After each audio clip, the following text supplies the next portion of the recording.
아프리카는 대륙이 이제 하도 크기 때문에 동아프리카와 이제 서아프리카 문화권도 다르고 언어도 달라요. 그래서 이 동아프리카 쪽을 우리 미국의 우리 아미 팀들이 맡아서 지금 진행하고 있고요. 그동안에 서아프리카까지 담당했는데 너무나 힘이 들어서 서아프리카는 우리 카나다 팀들이 담당하기로 했어요. 이 말은 뭐냐면 그분들의 모든 생활비니 여러 가지 들어가는 돈들이 꽤 많아요. 그래서 이런 일들을 하고 있는데 우리 동아프리카는 우리 우간다를 중심으로 해서 그 옆에 케냐 또 탄자니아 그다음에 이제 콩고 이 네 나라를 섬기고 있어요. 거기에 우리 신학교들이 있는데요. 한두 군데가 아니에요. 이번에도 졸업식이 있었어요. 그래서 이제 미국 팀들, 우리 안성영 목사님 팀들이 그곳에 가서 졸업식에 참석하고 또 사진도 찍어 왔어요. 한번 보고 싶죠? 한번 봅시다. 저기 우간다의 가운데.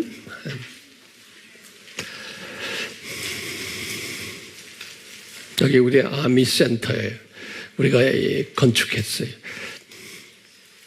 여기에 이제 우리 프레드릭 우리 목사님 가족이 여기 우리 아미 이곳에서 공부하고 졸업해서 갔는데 사모님 만나고 또 자녀 둘까지 이렇게 주님이 주셨어요.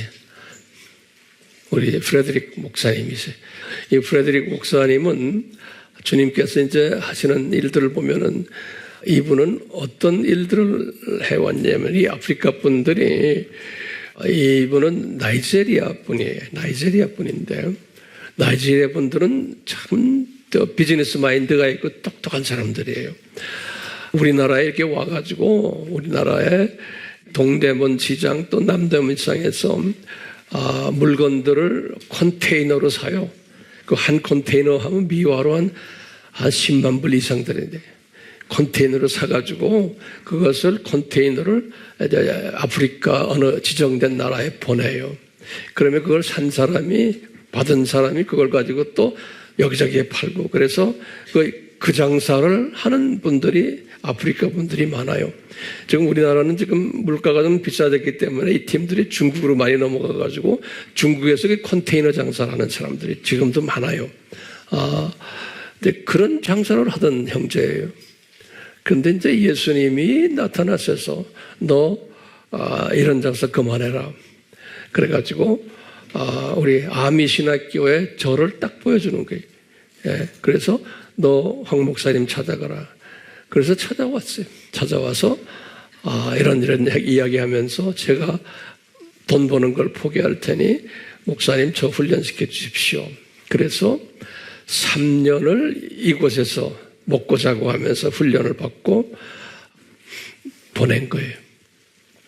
보내길 때 제가 옛날에도 이야기했지만 이분이 여기서 신학을 공부하면서 의정부의 미군 부대 교회의 전도사 일을 했어요. 미군 부대 의정부에. 근데 의정부의 미군 부대의 그 전도사 역할을 하면서 그 본 목사님이 해외에 어디 나가거나 하면은 이 형제가 대신 설교를 했는데 교인들이 이 사람의 설교를 더 좋아하는 거예요. 그래서 이 본 목사님이 미군 소령인데 저를 찾아왔어요.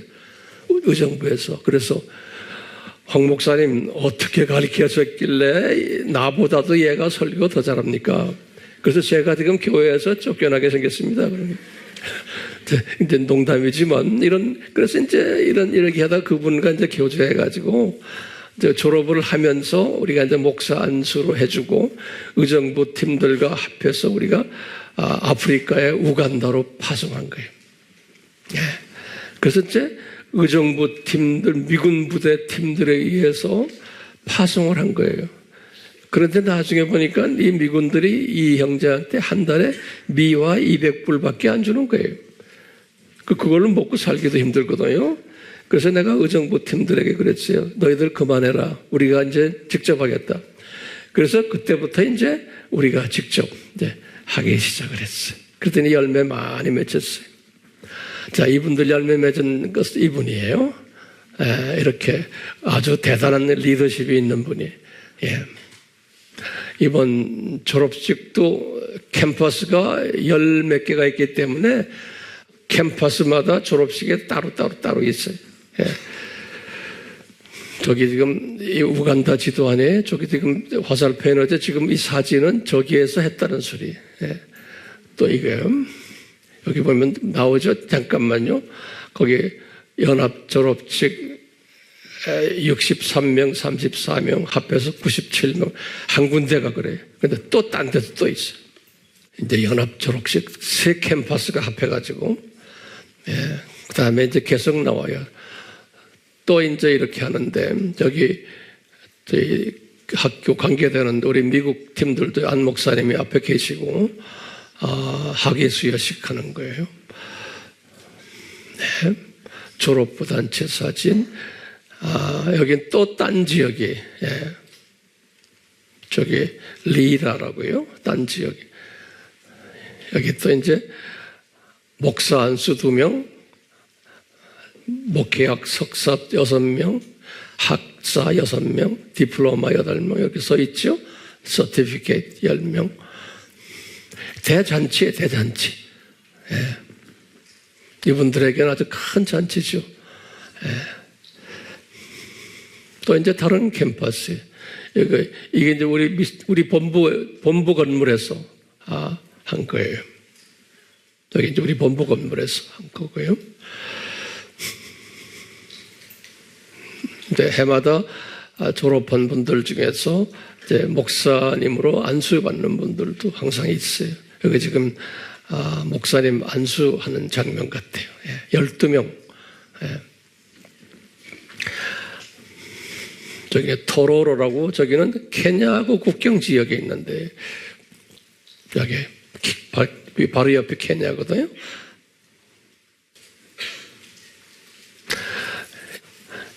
이게 패스트 조지라고 아주 헌신된 우리 스텝 중에 한 분이 여기 이제 우리가 이제 교회도 지어줘가지고 졸업생들 중에서 교회를 개척시켜주고 하는 이런 일들도 이곳저곳에서 많이 일어나고 있어요. 예. 거기에 종합 보고한 것 내용이에요. 총 332명이 졸업했고, 저 별표가 있는 게 우리 캠퍼스들이 꽤 많지요? 네. 전국에 깔려있어요, 전국에.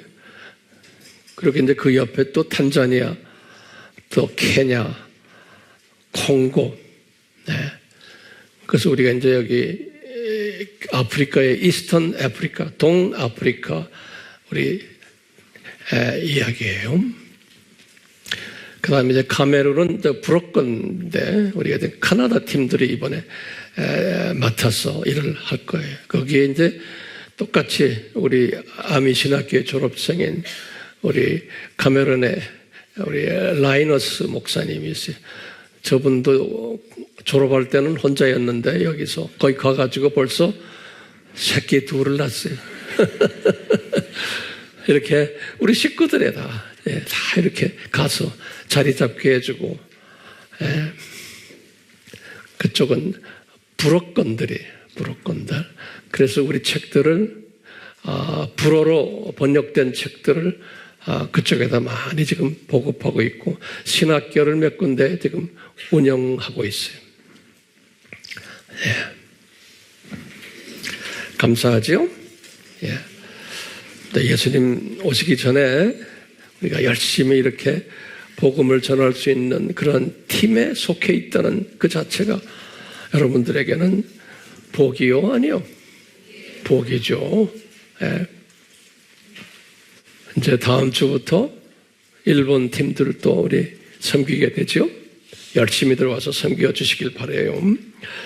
자, 계속해서 우리가 이제 두짐승 시리즈를 공부할 터인데요. 오늘은 상당히 중요한 내용들을 같이 나누려고 해요.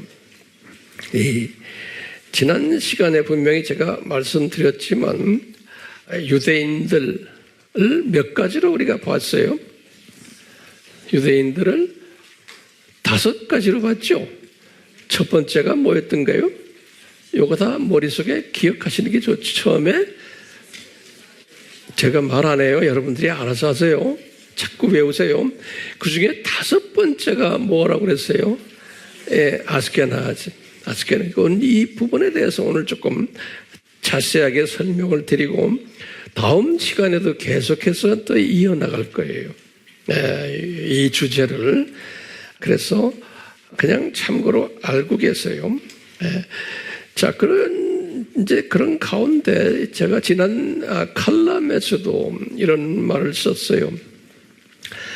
엘리야 때, 그건 주전 850년이에요. 엘리야 때 바알에게 무릎 꿇지 않은 남은 자들 7,000명이 있었다 그랬어요. 엘리야 때. 그 성경 구절은 다 여러분들이 알고 계세요. 그런데 어떤 이제 문헌들을 보면 그때 인구가 140만 명이었지 않았나. 저도 이제 그렇게 알고 있었는데 내 마음속에 성령님이 그 숫자 아니라고 자꾸 말씀하시는 거예요.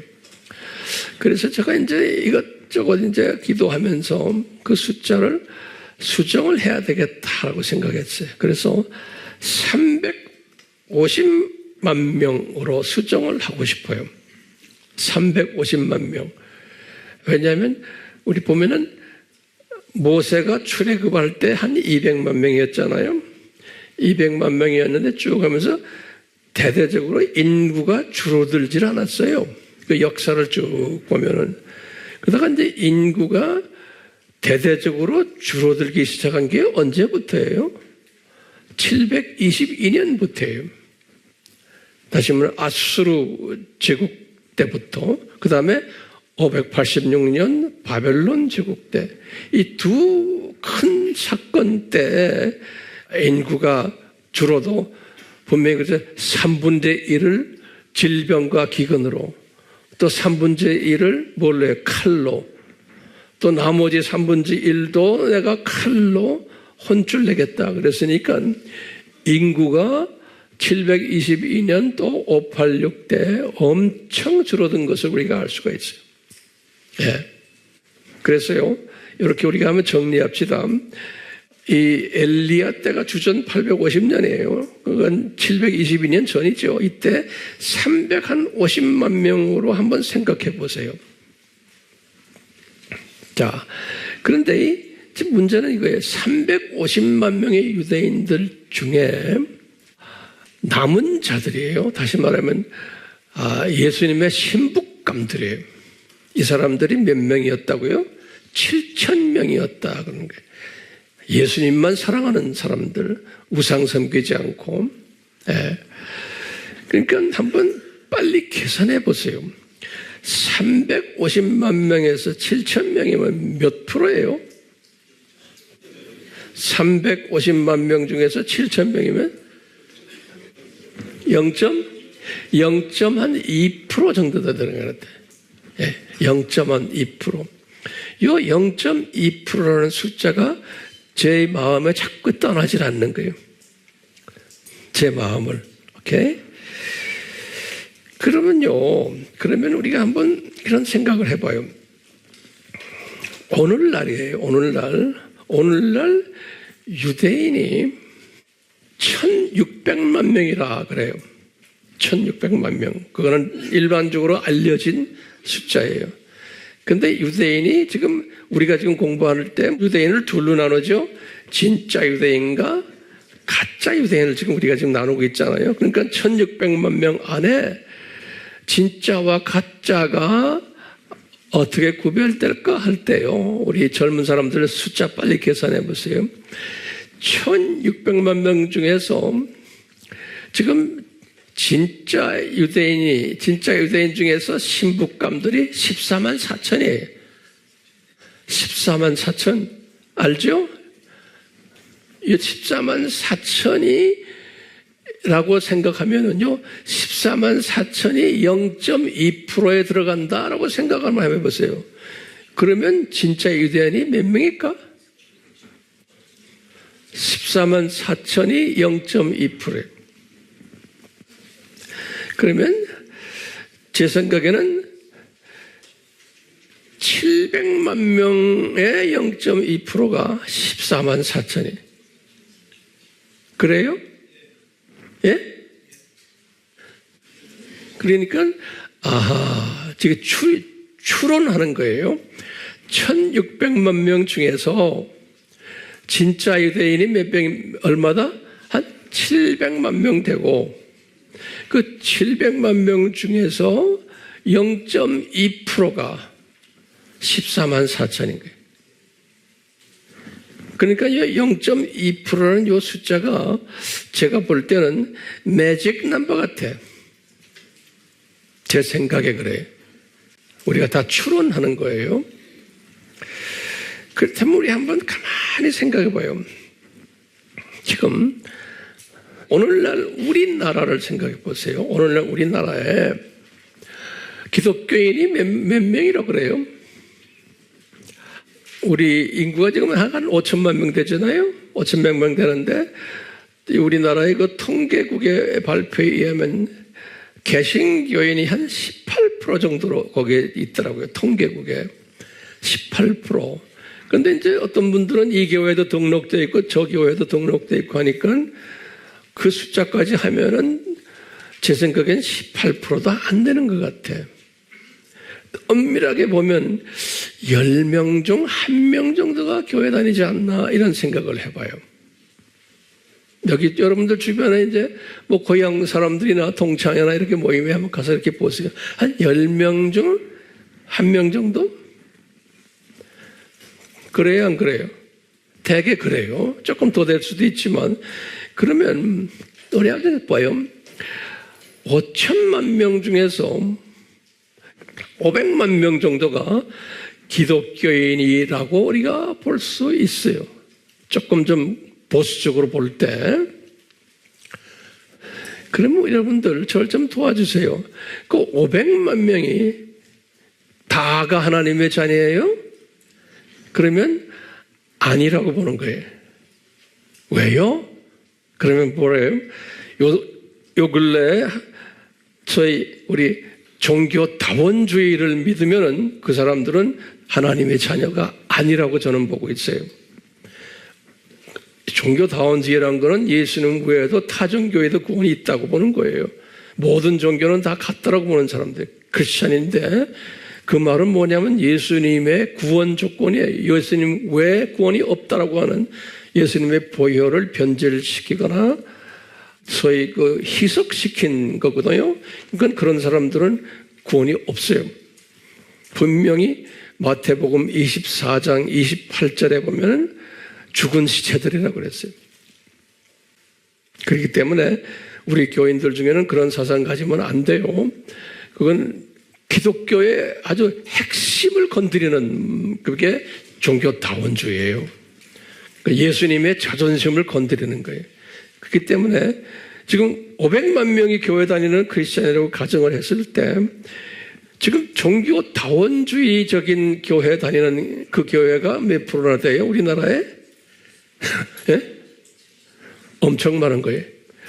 WCC는 말할 것, WCC에 들어간 교회들 그 안에 그렇지 않은 분들도 개인적으로 있겠지만 교회 차원에서 또는 교단 차원에서 거기다가 WEA까지 지금 그 세력들이 지금 있어요. 거기에 지도자급들을 보면 대부분 그래요.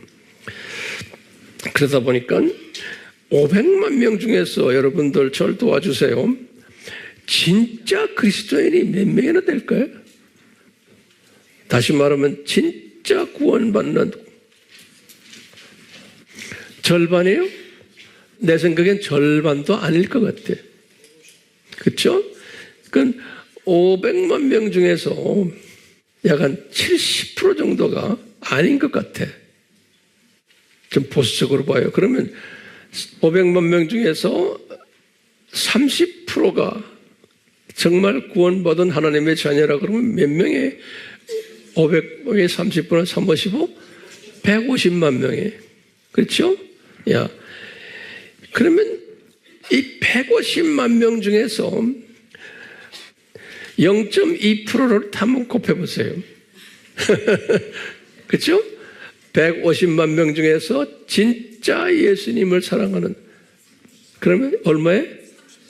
30만 명에? 3만 명에? 3천 명. 오케이. 0.2%예요. 그게? 예. 그러니까 보세요. 이런 식으로 계산해 보면 지금 우리나라에 그렇게 교회가 많고 교인이 많고 한데도 really 진짜 예수님을 사랑하며 들림받는 사람이 한 3천 명 정도로 볼 수밖에 없는 거예요. 이렇게 숫자적으로 계산해 보면 성경에서 우리가 보여주는 14만 4천, 엘리야의 때 7천 명 이런 식으로 이렇게 보여주면은 그걸 가지고 우리가 유추하는 거예요. 보면 정말 많지 않구나. 그러니까 우리 AMI식으로 이렇게 강의하는, 이런 식으로 강의하는 이런 강의를 좋아할 사람 많겠어요? 많지 않게 돼 있어요. 무료로 몇만 명이 모일 수가 없게끔 되어 있어요. 그러니까 여러분들은 참 특별한 분들 같아요. 자, 그냥 참고로만 알고 계세요. 이것이 정확하다고는 말할 수 없고 이것이 반드시 이렇다고 말할 수 없지만 참고로 해주세요. 저도 그냥 참고로 하는 거예요. 자, 이걸 우리가 이제 배경으로 해놓고요. 오늘 우리가 소위 가짜 유대인에 대해서 우리가 좀 공부를 하려고 그래요. 그래서 이 가짜 유대인들을 스스로가 뭐라고 부르냐면, 우리 지난번에도 봤지만 제가 여기 영어로 써요. 아스케나짐이라고 그러거든요. 아스케나짐. 이게 5번째예요. 근데 이 아스케나짐이라고 하는 게 이 단어가요. 이게 기가 막힌 의미가 그 안에 숨겨져 있는 거예요. 왜냐면요. 이분들이 자기네가 스스로가 We are Ashkenazim 그래요. 그래서 이제 이렇게 된 거예요. 이름을 했는데 이 아스케나짐이라는 이름은 성경에 나오는 이름이에요. 성경에 보면요. 성경에 우리 야벳 있죠? 거기다 적으세요. 야벳. 아담의 세 아들 중에 한 분이죠. 아내 노아의. 이 야벳 성경에 보면요. 이 창세기 10장 이제 2절에 보면은 야벳이 있고 야벳의 고멜이라는 아들이 있어요. 10장 2절에 그래서 고멜, 마곡, 또 마대 아들이 많아요. 그 다음에 야윈, 그 다음에 두발, 그 다음에 메색, 그 다음에 디라스 그래요. 이게 몇 명이에요? 하나, 둘, 셋, 넷, 다섯, 여섯, 일곱 아들이 있어요. 여기 야벳은 유럽 사람의 조상이죠. 유럽 사람. 유럽인이에요. 야벳은. 셈은 아시아 분들이 셈은. 그 다음에 함은 아프리카인의 조상이에요. 여기 야벳은 유럽 사람들의 조상이에요. 근데 이 유럽 사람들의 조상인데 이 야벳이 아들을 7명을 낳았어요. 근데 그 중에 이제 첫 번째 아들이에요. 여기 보면 첫 번째 아들이 고멜이에요. 고멜이 아들 셋을 낳는데 그 첫 번째 아들이 누구냐면 아스크나스예요. 아스크나스. 한국 성경에는 아스크나스가 이렇게 되어 있어요. 그리고 또 아들에게 리밧이라고 있어요. 그 다음에 도갈마가 있어. 그럼 보시면 요 야벳이 첫째 아들 고멜을 통해서 또 고멜의 첫째 아들인 아스크나스예요. 요 아스크나스가 아스케나즘이에요. 알겠어요? 예. 그래서 요 아스크나스가 우리가 지금 말하면 가짜 유대인 그룹들이 여기서 나온 거예요. 아스케나즘이. 그러니까 이 가짜 유대인이 왜 가짜 유대인이 유대인이 되려면 누구의 후손이 돼야 돼? 셈의 후손이 돼야 되는 거야. 유대인이 되려면. 그렇죠? 누구의? 셈의 후손이 아브라함 안에. 그렇죠?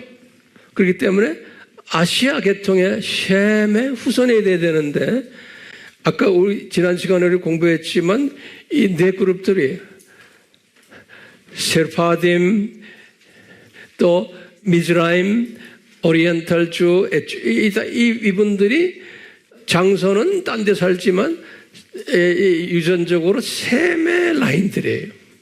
근데 요 아스케나즘만 요게 야벳의 라인으로 나온 겁니다. 그러니까 이게 가짜라는 거예요. 예. 자, 이게 가짜인 것을 이분들이 아는 거예요. 이분들이. 그 중에 이제 특별한 분이 한 분이 계세요. 여기 이제 이름을 적어요, 제가. 아서. 제가, 이 칼럼에는 내가 자세히 써드릴게요. 캐슬러라 그래요. 아서 캐슬러라는 사람인데, 오늘은 이 사람 공부를 하려고 그래요, 우리가요. 이 아서 캐슬러. 이 사람이 책을 썼어요. 아서 캐슬러라는 사람이 책을 썼는데 이 사람이 1905년에 태어나가지고 1905년에 태어나서 1983년에 죽었어요. 78세에 죽은 사람이에요. 아서 캐슬러라는 사람이에요. 이 사람에 대해서 제가 이제 하나하나 설명을 해드리려고 해요. 왜냐하면요, 이 사람이 스스로가 뭐냐면 아스케나즘이에요. 이 사람이 아스케나즘이에요. 유대인은 유대인인데 자기가 아스케나즘인 거예요. 다시 말하면 헝가리에서 태어난 사람이에요. 유럽에. 그래서 거기다 하나하나 적으세요. 이 아서가, 캐스너가 자기가 족보를 들여다보니까 자기는 순수 유대인이 아닌 거예요. 그런데 유대인이라고 불림을 자기가 지금 받고 있는 거예요. 자기만이 아니고 자기 주변의 모든 아스케나즘들이 왜 이런 생각을 하게 됐냐? 거기 노트에 좀 적으세요. 이 사람이 고민이 생긴 거예요. 이분의 고민, 그래서 이제 제목을 그렇게 해서 이분의 갈등과 고민이 뭐냐? 첫 번째, 자신이 본래 유대인이 아닌 거예요. 자신이. 왜? 자신은 야벳 후손인 거예요. 자기네가. 자기 지금 민족이 야벳 후손인데, 그런데 뭐냐? 자기네가 진짜 유대인처럼 취급을 받으면서 반유대주의자들에 의해서 엄청 괴로움을 받고 있는 거예요. 이게 중요한 개념이에요.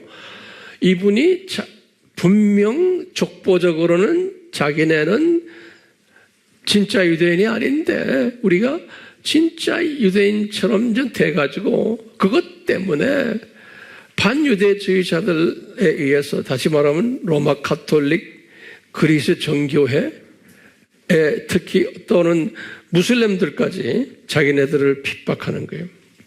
그렇기 때문에 이분이 이것을 가지고 고민하다가 다음 중요한 개념이 뭐냐면 우리 족속이 유대인이 아니라는 사실을 내가 증명을 해야 되겠다라고 생각한 거예요.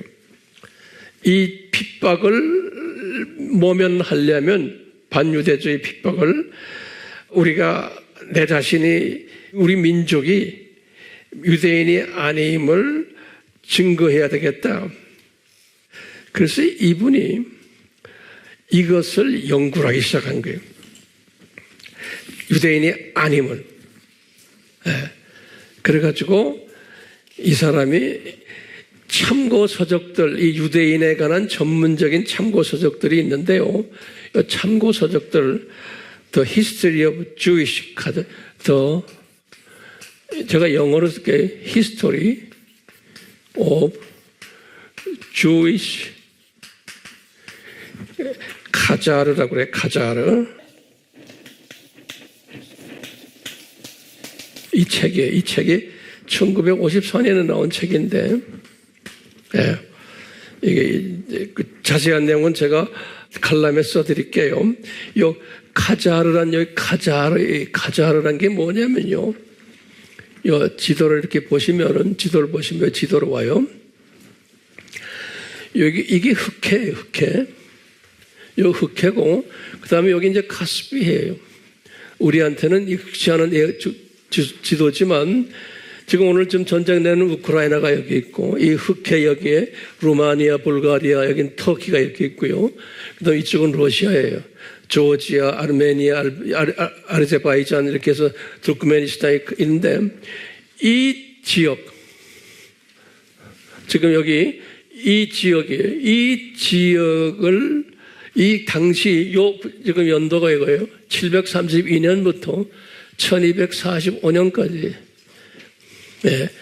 요 732년이 뭐냐면 이 지역의 이 카자르 족속들이라고 그래요. 카자르. 여기 카자르로 써놨죠. 카자리안 엠파이어. 이 카자리아 족속들이 이 지역에서 이슬람들이 침공해 왔을 때 이슬람을 무찌른 민족이에요. 그래서 이슬람을 무찌러버리고 자기네가 이제 세력이 강해져 가지고 카자르 왕국을 만든 거예요. 제국을. 그래서 이 카자르 제국이 지금 이 지도 나오는 이 지역이 다가 카자르 제국인 거예요. 예, 여기 우크라이나 이게 다 들어가요. 흑해 북쪽이 카자르 제국이. 그래서 이 카자르 제국을 732년에 만든 거예요. 카자르 제국을. 그래가지고 1245년이 뭐냐면 몽고의 징기스칸이 침략했어요. 이 지역까지, 저 헝가리까지. 그러니까 징기스칸에 의해서 이 제국이 망했어요. 그게 1245년에 카자르 제국. 꽤 길죠?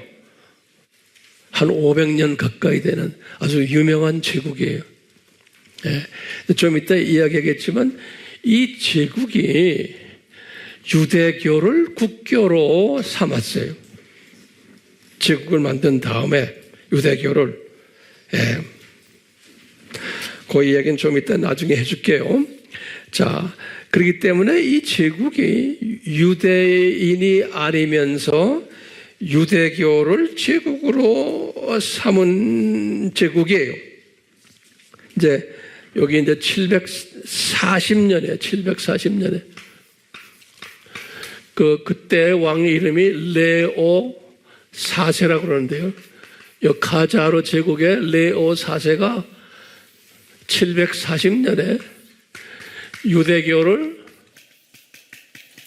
국교로 삼을 거예요.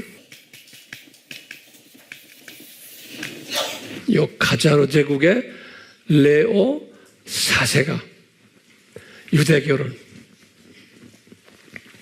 이제 지금 이 쾌슬러가요. 지금 요 근래 사람 안에 지금 요 근래 20세기 사람인데 쾌슬러가 자기네는 유대인이 아닌데 유대인 소리 들어가면서 핍박을 엄청 받고 있기 때문에 이 카자르 제국의 족속들이 유대인이 아니라는 것을 자기가 증명을 해야 되겠다 해서 만든 책이 이 책이에요. 지금 제가 갖고 있는 이 책이 좀 있으면 내가 알려드리겠지만, 그래가지고 이 사람이 참고 문헌을 세 문헌을 가지고 이 문헌 중 하나가 이거예요. 유대인 카자르에 대한 역사 책이에요. 오케이? 여기 이제 1954년에 나온 책인데, 두 번째는 뭐냐면요. The Myths라고, Myth는 신화. The Myth of Jewish Race. Myth of Jewish Race. 유대인 족속의 미스가 뭐예요? 신화. 이런 책이에요. 이제 작가는 내가 나중에 따로 칼럼에 드릴게요. 1975년에 만든 책이에요.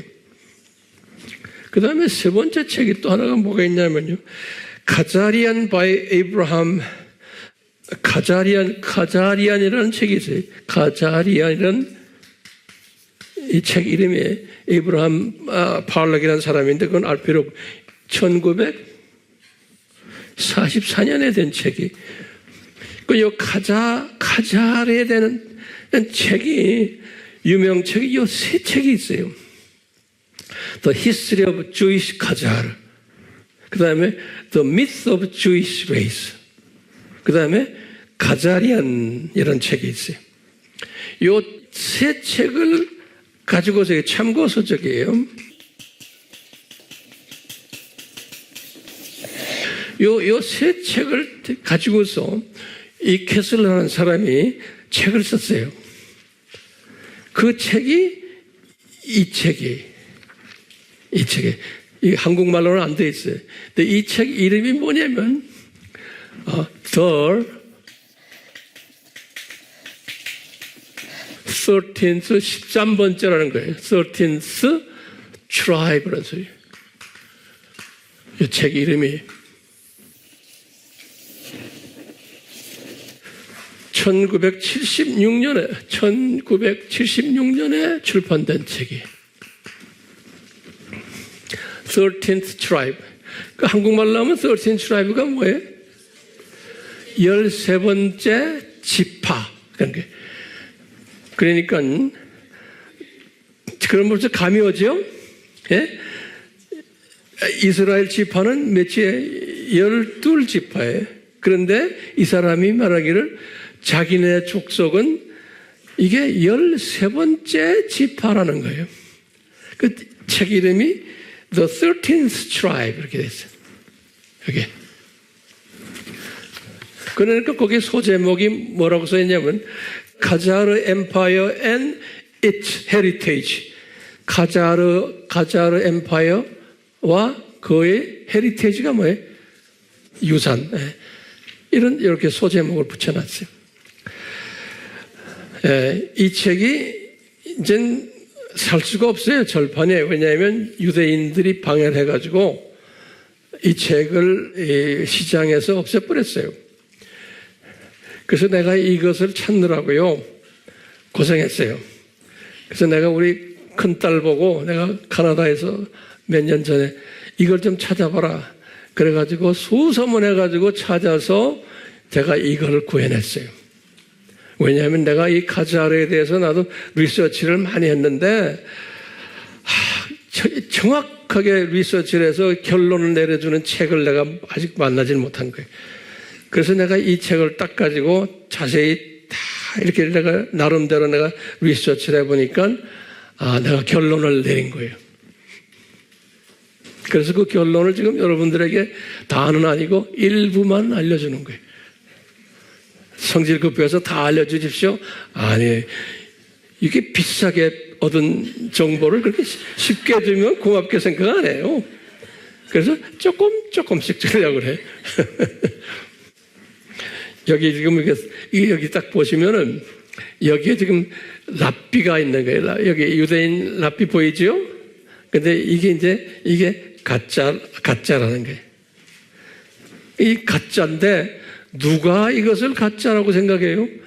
이 팀들이 이 팀들의 이 아스케나즘 출신 중에 아주 대표적인 작가예요. 이 사람이. 그래서 내가 이제 이 사람에 대해서 이야기해 줄게요. 여기다 좀 노트해 보세요. 이 사람이 어떤 사람인가. 그러니까요. 첫 번째. 헝가리 부다페스트에서 태어난 사람이에요. 헝가리 출신이에요. 두 번째는 헝가리에서 유대교 부모님 밑에서 태어난 사람이에요. 그리고는 국적이 헝가리와 영국과 프랑스 세 나라의 국적을 가지고 있어요. 그리고는 이분이 직업이 뭐냐면 영국에서 작가 생활을 했어요. 영국에서. 예. 그리고는 소설 또는 전기, 저널리스트 이런 글 쓰는 사람이에요.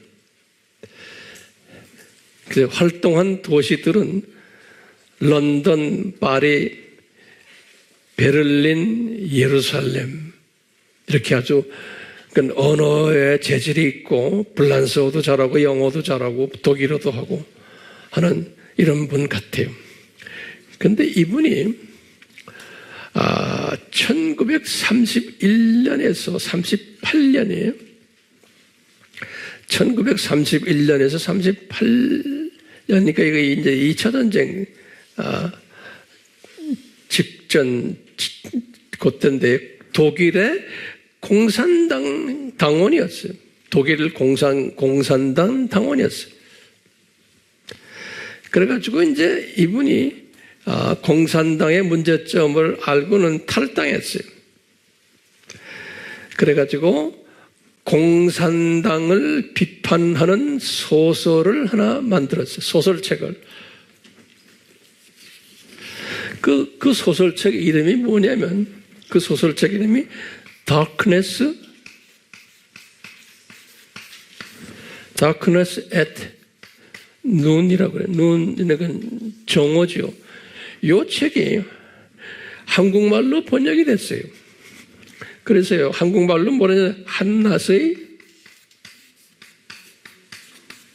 한낮의 어두움 그랬어요.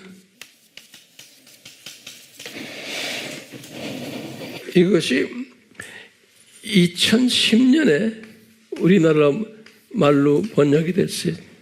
그래서 번역이 문광훈이라는 분이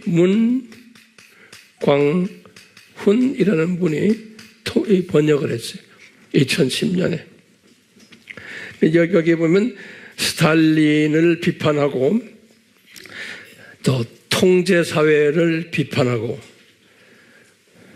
이 공산 사상을 비판한 책이 The Darkness at Noon, 한낮의 어두움, 우리말로 한낮의 어두움으로 이렇게 번역이 됐어요. 이분 책이. 예. 그래서 이분이 책을 그 후에도 5권을 썼는데요. 그 후에도 지금 아서 퀘슬러가요. 5번째 책이 요 The 13th Tribe의 5번째 책이에요. 마지막 책이에요. 이 사람 죽기 전에 83년에 죽었으니까 1976년에 만든 책이 이 책이 이 한국말로는 13번째 족속 이렇게 쓰시면 되겠어요. 한국말로는 번역이 안 돼 있어요. 자, 이렇게 이제 책을 이분이 만들었는데요. 이 책에서 이분이 무슨 문제를 제기했냐면 자기네 카자르 팀들은, 카자르 사람들은 셈의 후손이 아니다. 자기네는 야벳의 후손이다. 아까 여기서 내가 말했죠? 야벳의 후손이다. 그래서 야벳의 후손, 그 아들 고멜, 그 다음에 고멜의 아들인 아스크나스의 후손이다. 자기네는. 그렇기 때문에 가자리안들이다. 여기서 가자리안들인데 이제 아스케나즘이라는 게 유대인, 왜? 아스케나스의 후손이기 때문에. 그래서 아스케나즘이라고 부르는 거예요. 그게 이제 공용적으로 되어 있는 게. 다시 말하면 유대인 중에서 얼굴이 유럽 사람 얼굴 있죠? 이제 일반적으로 우리가 구별할 수 있으면 유럽 사람의 얼굴을 가진 사람들은 아스케나즘이라고 우리가 추론하는 거예요. 더 자세한 것은 우리가 또 공부 또 할 거예요. 예. 그러니까 이런 계통에 속해 있기 때문에 우리는 진짜 유대인이 아니기 때문에 우리가 반유대주의의 제물이 되면 안 된다라고 보는 사람이에요. 반유대주의의 제물이 되면 안 된다. 그러니까 우리는 가짜 유대인이다. 그러니까 너희들 우리 핍박하지 말아라는 거예요. 됐어요? 네. 이런 내용을 이 책에다가 적어놔서 이 책에다가 제 이야기 아니에요. 이 책에다 적어놨어요. 그러면서 또 이 책에다 또 뭐라 그러냐면요. 그러면 우리가 어떻게 해서 유대교를 국교로 삼게 됐는가? 이 부분도 이분이 여기다 정리를 해놨어요. 이번 시간도 이어서 내가 다음 시간도 계속 이제 이야기할 거예요. 이 책 내용을요. 이 책 내용에 의하면 지금 아까 여기 유대교를 언제 만들었어요? 요거죠? 예. 여기 지금 보세요. 이 나라가 이제 한 나라가 시작이 돼가지고 약 한 8년 후에 이 나라가 시작이 돼가지고 됐죠? 그러면 그 노트에 좀 적으세요. 내가 여기 자리가 없어서 그래. 이제 이 당시에 지금 이분들이 나라를 만든 이 당시에 이 지역에 이 유럽 지역과 이 중동 지역에 강한 4개의 제국이 있었어요. 그거 이제 하나하나 적으세요. 첫 번째 제국이 어느 제국이냐면 소위 프랑크족이라고. 이 프랑크란 건 독일을 이야기할 때 쓰는 말이에요. 프랑크족. 이게 이제 독일인데요. 독일을 중심으로 해서 서유럽 세력이, 그래서 프랑크 제국이라고 그래요. 그 당시에는요. 게르만들이 주였는데 프랑크 제국이, 그게 어떤 종교를 믿었냐면 이분들은 로마 카톨릭을 믿은 사람들이에요. 서유럽 그룹들이에요. 그래서 그 그룹이 강한 그룹이에요. 로마 카톨릭을 믿는 프랑크 제국, 독일을 중심으로 한 유럽 제국이에요. 그게 첫 번째 제국이고요.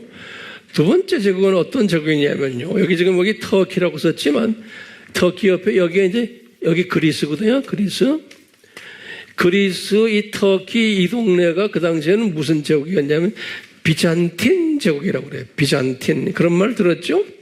예, 비잔틴 제국은 그리스 제국을 이야기해요. 그리스 제국. 예, 이 비잔틴 파워가 또 큰 파워가 있었어요. 근데 이 사람들은 어떤 종교를 믿느냐? 그리스 정교회를 믿는 거예요. 그리스 정교회. 그 다음에 세 번째 파워는 어떤 파워가 있었냐면 이 중동 지역을 통해서 이 지금 벌어지는 이슬람 파워예요. 다시 말하면 아랍 파워예요. 그 아랍 제국이에요. 그게 이슬람 제국이에요. 그게 이미 이슬람의 600한 20년, 30년부터 이제 퍼지기 시작해가지고 지금 이게 730년 안에 이슬람이 100년 후에 이 중동 지역을 다 먹어버렸어요. 이슬람이. 예. 그래서 이슬람 파워가 세 번째 큰 파워예요. 아랍 제국들이. 다시 정리해요. 제일 큰 제국이 어디에? 큰 제국이 프랑크 제국이에요. 독일. 서부 유럽의 종교가 뭐예요? 로마 카톨릭이. 그 다음에 비잔틴 제국이에요. 그건 어느 나라예요? 그리스 중심이에요. 그게 종교가 뭐예요? 예? 그리스 종교예요. 그 다음에 큰 세력이 뭐예요? 아랍 세력들이에요. 그게 무슬림 제국이에요. 이제 아랍 제국. 예. 이 큰 제국, 이 종교가 뭐예요? 이건 이슬람 종교인 거예요. 종교가 다른 거예요, 다. 종교가. 그러면서 지금 이 카자르 제국이 나타난 거예요. 이 제국들이 있을 때 새로운 제국이 하나 나타난 게 이 카자르 제국인 거예요. 카자르 제국. 예.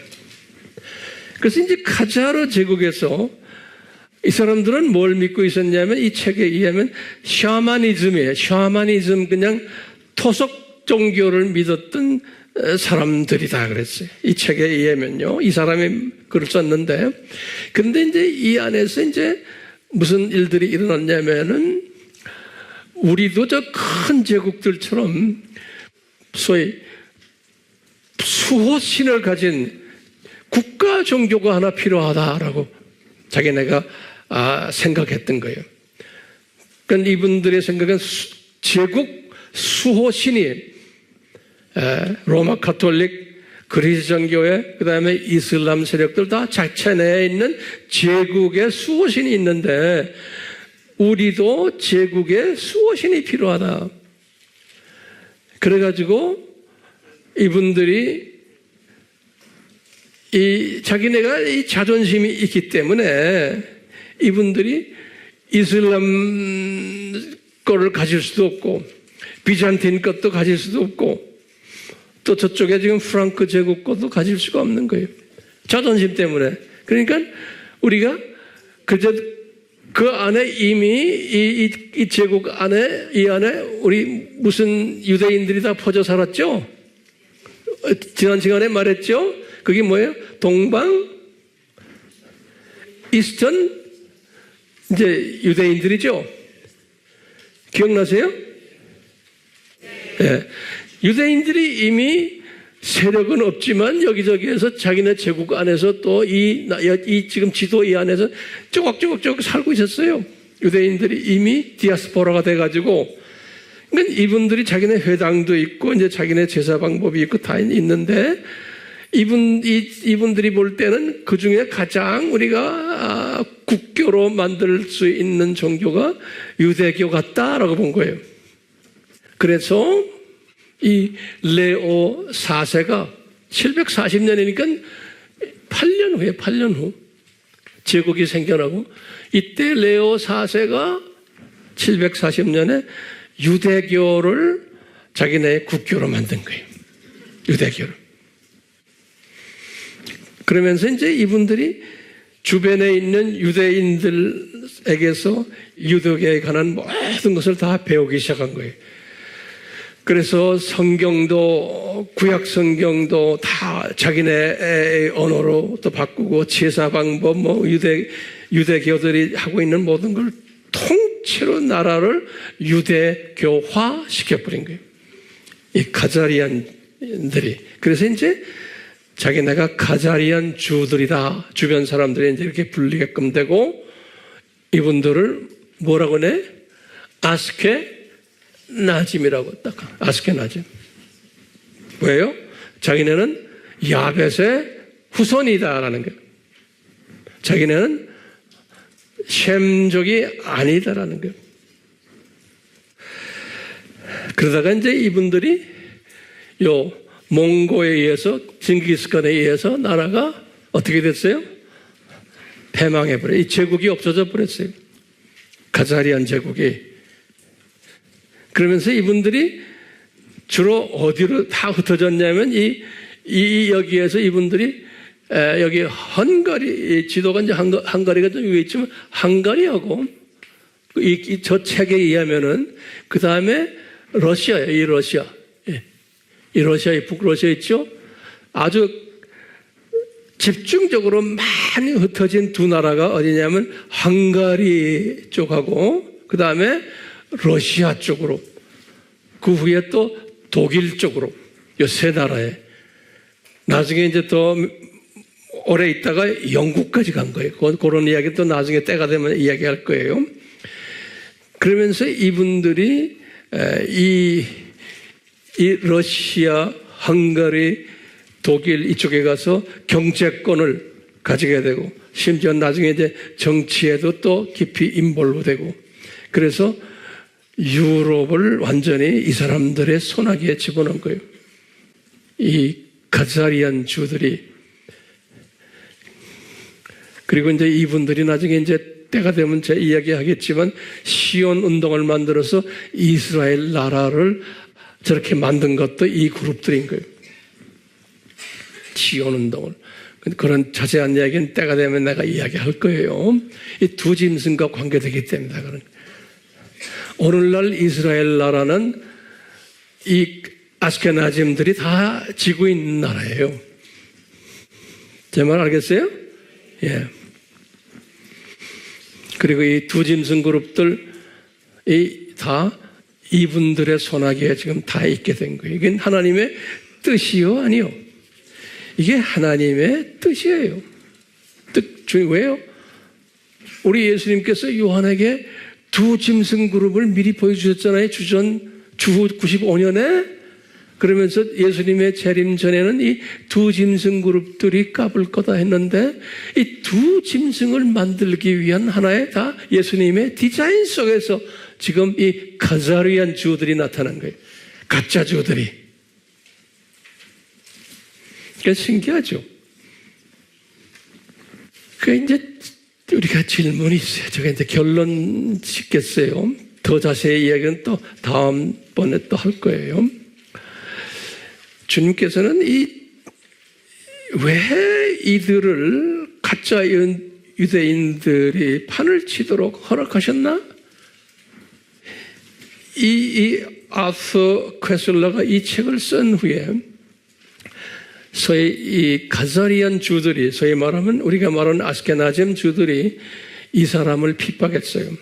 그래서 이 책을 바깥에 나가지 못하게 왜 자기네의 뭐 정체가 드러나기 때문에 그런 거예요.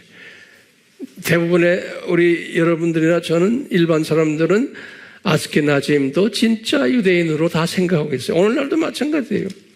대부분의 기독교인들은 세상 사람들도 마찬가지예요. 그렇기 때문에 자기네의 이 실체가 드러나는 것을 원치 않았기 때문에 이 책을 그냥 닫아버렸어요. 그리고 이분도 핍박을 엄청 받았다고 써 있어요. 이것 때문에. 그렇지만 그걸 또 숨겨놓은 것을 이렇게 우리가 또 딱 받아서 읽을 수 있는 기회도 또 주님이 주신 거예요.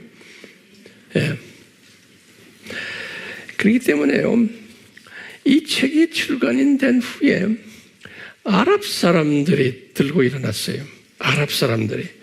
뭐냐면 이 사람들이 그러는 거예요. 아랍 사람들의 입장에서 보면 그렇다면 너 이 아스케나즘 유대인들아 니네들이 지금 이스라엘을 지금 건국했는데 그게 니네 나라 아니구나 이놈들아. 무슨 말인지 알겠어요? 남의 나라 뺏어가지고 니네들이 지금 우리나라라고 말하는구나. 실은 그러면 니네들 이 이스라엘을 니네 나라라고 말하는 권리가 없다라고 지금 아랍 사람들은 말하는 거예요. 지금 우리가 이런 혼돈 속에 살고 있어요. 그렇죠? 혼돈스럽죠? 그렇지만 조금씩 이제 눈이 뜨게 되죠? 조금씩. 한꺼번에 다 드리면 안 된다고 제가 여러 번 이야기했죠?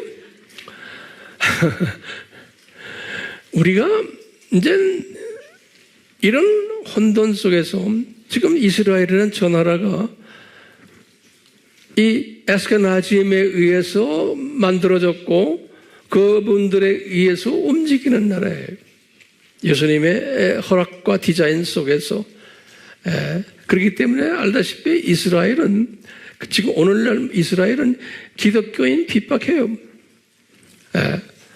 그 안에 그리고 유대교라고 그러지만 진짜 소위 말하는 오토닥스 유대인들은 아주 소수예요. 대부분이 하나님의 존재도 믿질 않아요. 지금 오늘날 유대인들이 이 에스케나즘 중심으로 해서요. 안 믿어요. 유대교도 잘 안 믿어요. 거기에 대한 데이터는 내가 또 때가 되면 다 알려드릴게요. 예. 그리고 이스라엘 지금 가보세요.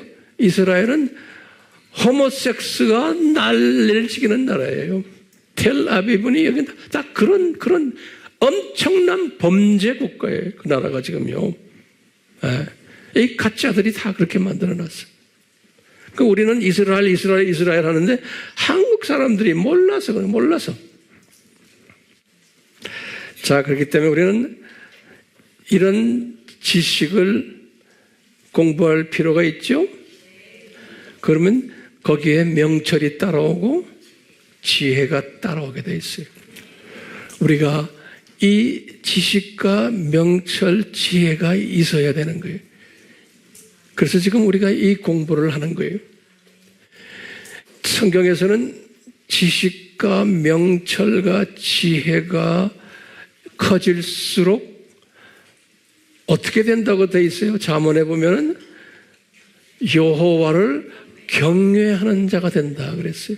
그렇기 때문에 우리 AMI 식구들이요, 이런 거 정보를 다 받아가지고 머리만 커져서 소위 까불지 교만하지 마세요.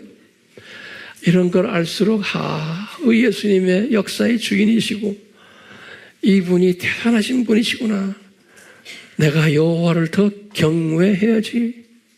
이 말은 무슨 말이에요? 여호와를 경외해야지 하는 것은 이분이 가장 원하는 수직계명에 내가 순종하는 사람이에요. 그리고는 수평계명에 순종하고, 그것만 끝나면 안 돼요. 지상사명에 순종하는 사람. 지상사명이 뭐예요? 예수 그리스도의 재림을 외치며 내 민족과 모든 민족에게 이 사실을 외치는 자가 되는 게, 이게 예수님을 경외하는 사람이에요. 이 예수님을 경외하는 사람이 되기 위해서 우리가 지금 이 두 짐승 공부를 하는 거예요. 여러분들의 궁금증을 해결해 주기 위해서 하는 게 절대 아니에요. 그러면 우리가 죄를 져요. So what이에요? 이거 다 알아서 몰라도 괜찮아요. 이런 거 알 필요도 없어요. 알아야 된다는 건 예수님을 더 경외하라고.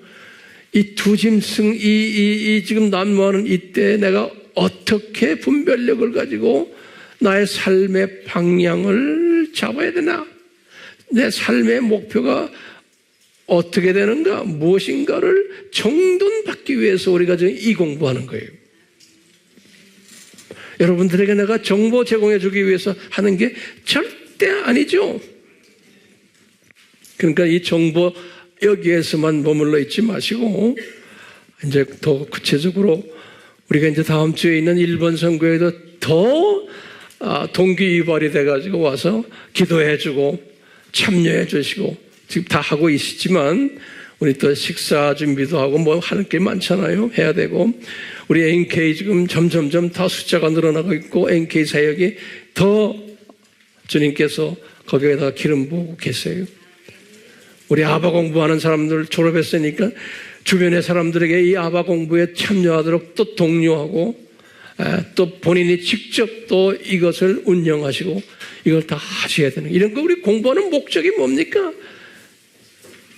뭐냐? 이 두 짐승이 카자리안 주들을 통해서, 주님이 악역을 하는 이 팀들을 통해서 예수님의 재림을 지금 준비하고 있구나 라는 것을 우리가 깨닫게 하기 위해서 이 공부를 하는 거예요. 오케이? 제 말씀 오늘 이 정도로 해서 끝내려고 그래. 더 질문은 또 다음에 하세요. 오늘 이 책에 관한 내용을 일부를 전했어요. 네. 다음번에는 또 계속해서 할 거예요. 네. 우리 같이 기도합시다. 우리 예수님은 전지하신 예수님이시기에 이 카자리안 주 아스케나즘을 철저한 디자인 속에서 만드신 것을 우리가 조금씩 깨닫게 됩니다.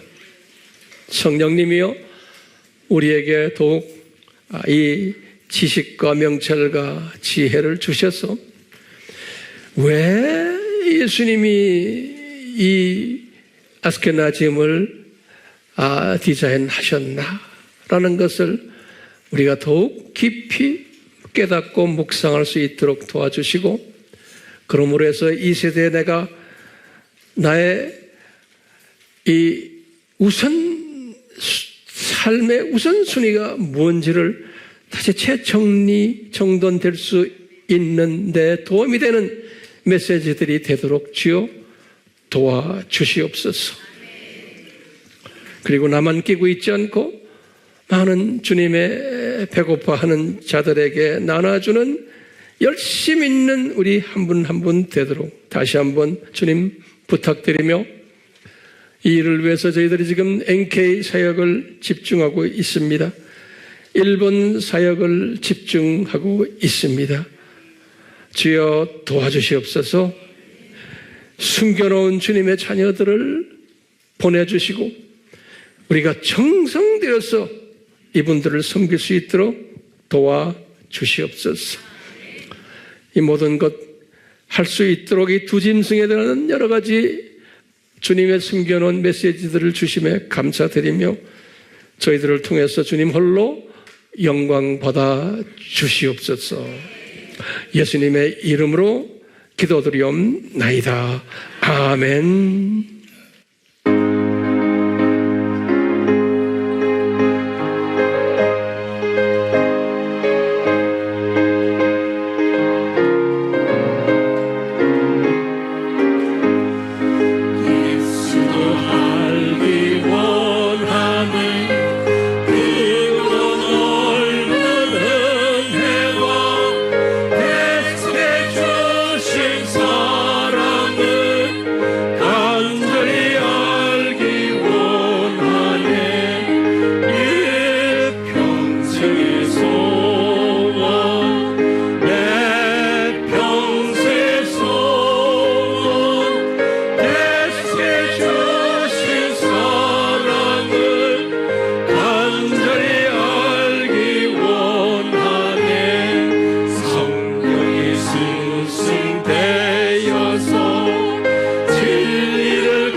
지금 이 시간은 예수 그리스도의 무한하신 은혜와 우리 하나님 아버지의 극진하신 사랑하심과 성령님의 감화감동 순종케 하심이 우리에게 항상 있기를 예수님의 이름으로 축원하옵나이다.